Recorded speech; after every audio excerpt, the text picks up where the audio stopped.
Hello. Hi again. We're back. We made it. We do this every time, I feel like. We really do. It's literally like we say that. We're back. We made it. We did it. Hi. And then we probably we do this every time. Yeah. And we're in an infinite loop forever. And you guys probably expect it. Here's the thing. We don't know how to start these. Don't. But you know what? We're still doing it. Yeah. So thanks for watching. Thanks for being here. We say that every time. So this is going to be 5 books. 5 books. That's 10. 5 or 5. But together it's 10. We're so good at math. 5 books we think more people need to read. Yeah. That's it. We're not going to claim that maybe you've never heard of these. We just think you need to read them if you haven't. And I would say typically part of my criteria in some of the books that I picked were ones that I'm like, I feel like plenty of people have heard of these books. I'm not claiming that, like you said, we're not claiming that they're books no one's ever heard of or stuff like that. But typically the response is when we say, oh, I really enjoyed this book, the response is, oh, I didn't read that, I heard of it. Or there's typically kind of that response, I feel like. Or, I feel like all the ones here, at least let's just claim, in our group of people that we talk to about comic books, they're not listed, or they're like, yeah, I meant to get to that, I never did, or they're just like, hey, I've never heard of this in my life. So, again, that may not be you, but these are just 5 books, again, we think more people should be reading, and let's get to it. You go first. So, first up is Cody and the Creepies. This was put out by Boom. It was, I think it originally came out in single issues. It is by Liz Prince, is who wrote it, and then Amanda Kirk did the art, and then there's another name on there that I think Hannah Fisher did the colors, is what I'm guessing. But this is a book that we both loved, and it's a book that, I think captures music and DIY touring and all sorts of stuff, as well as, this cool, fantastic, horror-ish, element to it. It's very light on When I say horror, I mean very minimal horror, but just, almost, horror in the sense that, Nightmare Before Christmas, I guess, is horror in that kind of way. But just light and fun.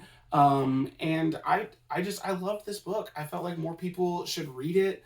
It's a book that I've reached out to Liz Prince, and I think we've said this story a couple of times before, but it's I reached out to Liz Prince for a blurb on one of my books one time and said, oh, I just wanted to say we loved Cody and the Creepies. And her response was, yeah, you might be the only ones who liked it. Just because I guess a lot of people didn't read it. Which is a bummer, because it's just super fun, and you saw a little bit of the art there. You can show more, you're better at it. I really like, you said it was Amanda Kirk, right? Amanda Kirk's art's really cool in this. I don't know what else Amanda's done, but I'd like to read more.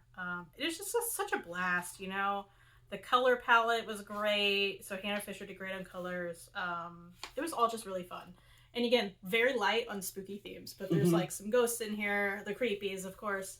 And it's about a band, and I think Reed and I talk about it a lot too. We wish we had more comics that involve music. I mean, they're out there, but there still just needs to be more and more. And this is one that we just don't hear enough people talking about, that we are, again, in our scene or whatever.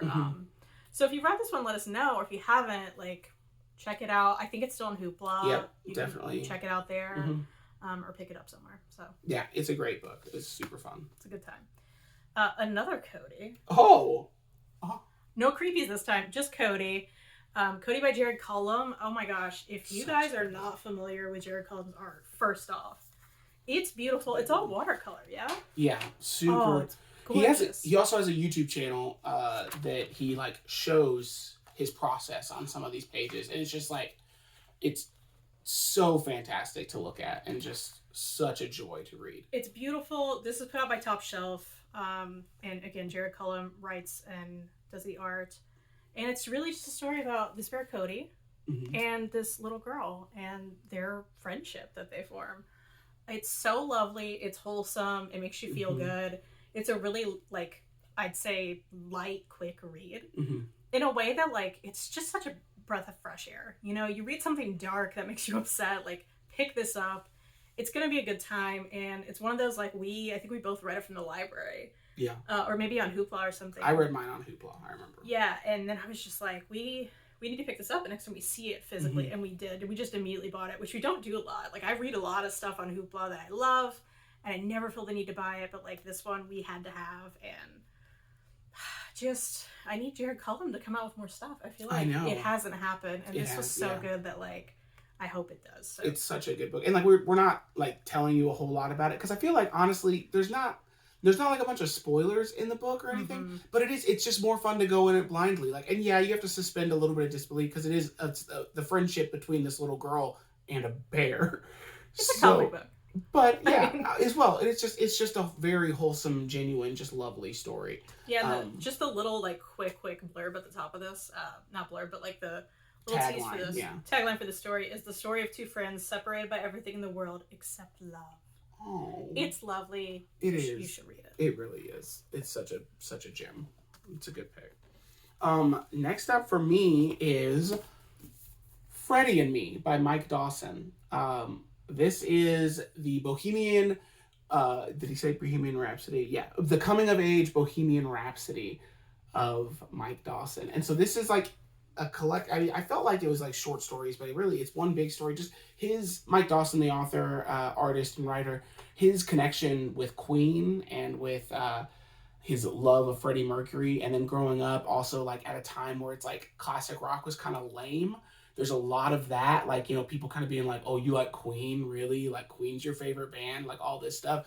And he's kind of made fun of for it, but he's like, his obsession with Queen just really is something that he champions through it, and like kind of the parallels between like Queen's musical lives and then his life and his journey through it.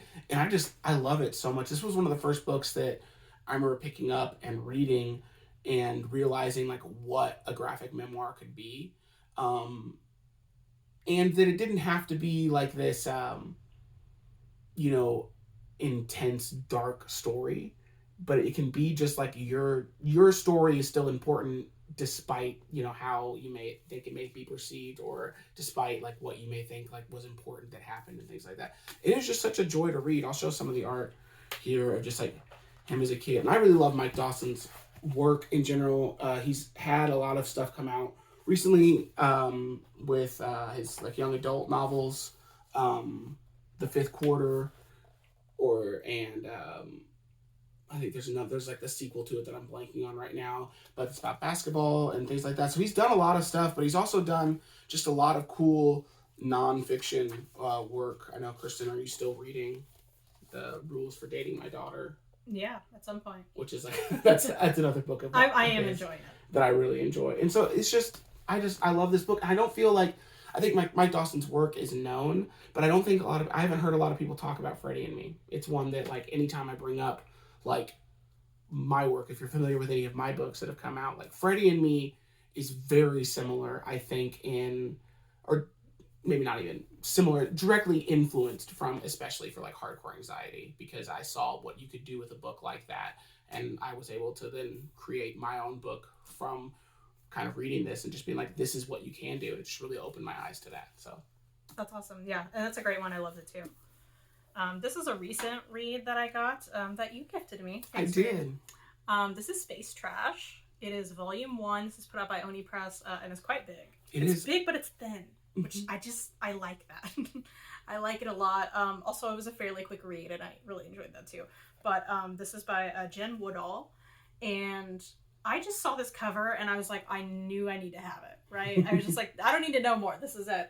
But just to give you a quick thing on the back, it's blurred by Tilly Walden. That's enough right there. Who I adore. And she says, I'll just give you this little blurb. An expertly drawn sci-fi adventure that is just brimming with heart. Even though Earth has been left behind, the feelings in the story feel deeply of this world.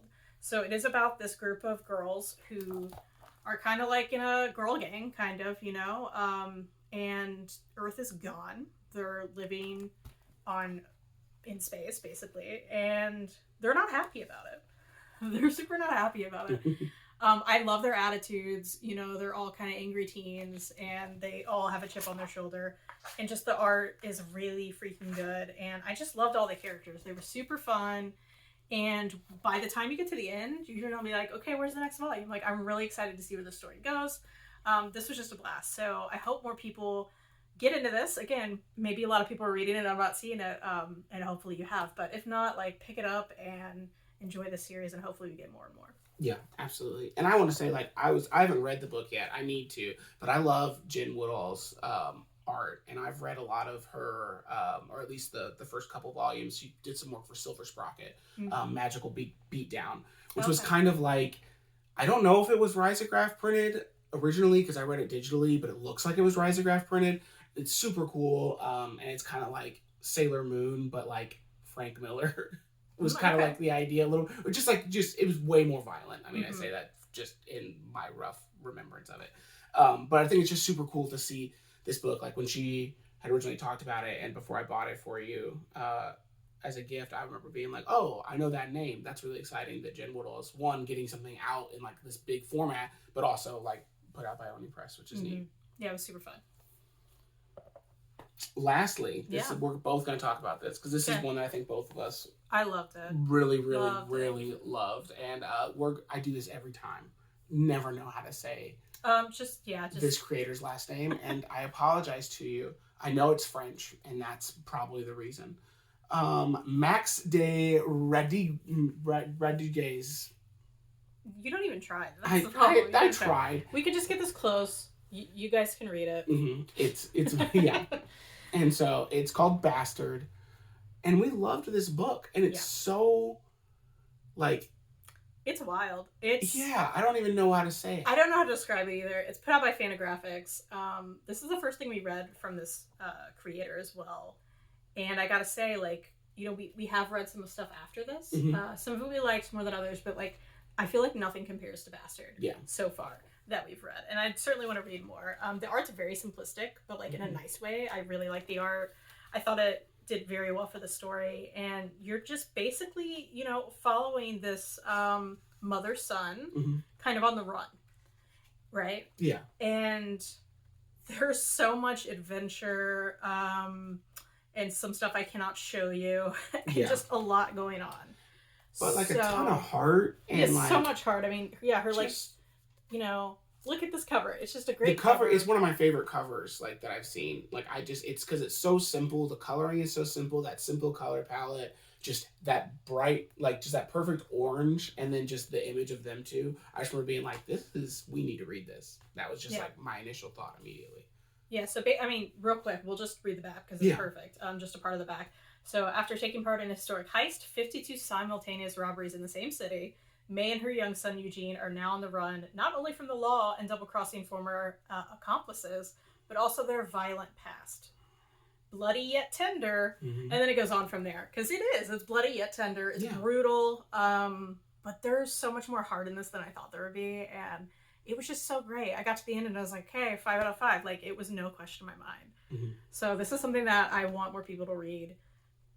Again, it's just very unexpected, and we both loved it. And sometimes we don't always align on stuff, but like this is one where we're just like, yes, both loved it. We want more people to read this.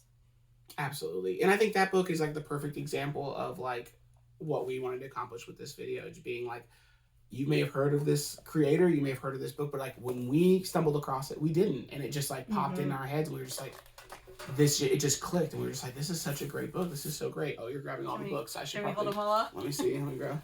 All right, so again, just to recap, we got Bastard, Space Trash, Cody and the Creepies, Freddy and Me. That's it. There you go. So if you've read any of these, let us know. If you haven't and now you're interested, we want to know that too, and we'd love to know if we've inspired you to pick up any of these. Absolutely. These were great. So again, 5 books we think you should read. Yeah, check them out. Let us know. Thanks.